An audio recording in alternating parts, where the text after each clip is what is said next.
দাদা, আমার জন্য গিফট এনেছিস তো? আগের বার তো 5 টাকার লজেন্স দিয়ে ঠকিয়ে দিলি, এবার কিন্তু আমার গিফট চাই।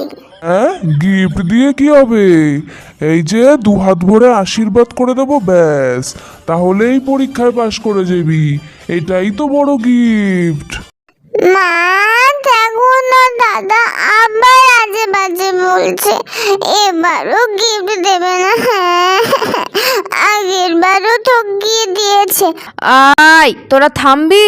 আবার শুরু করলি তোরা দুটো মিলে? হ্যাঁ, দাদা গিফট এনেছে তো, আগের বারেরটাও দেবে, এবারেরটাও দেবে, দুটো গিফট দেবে। বস তোরা।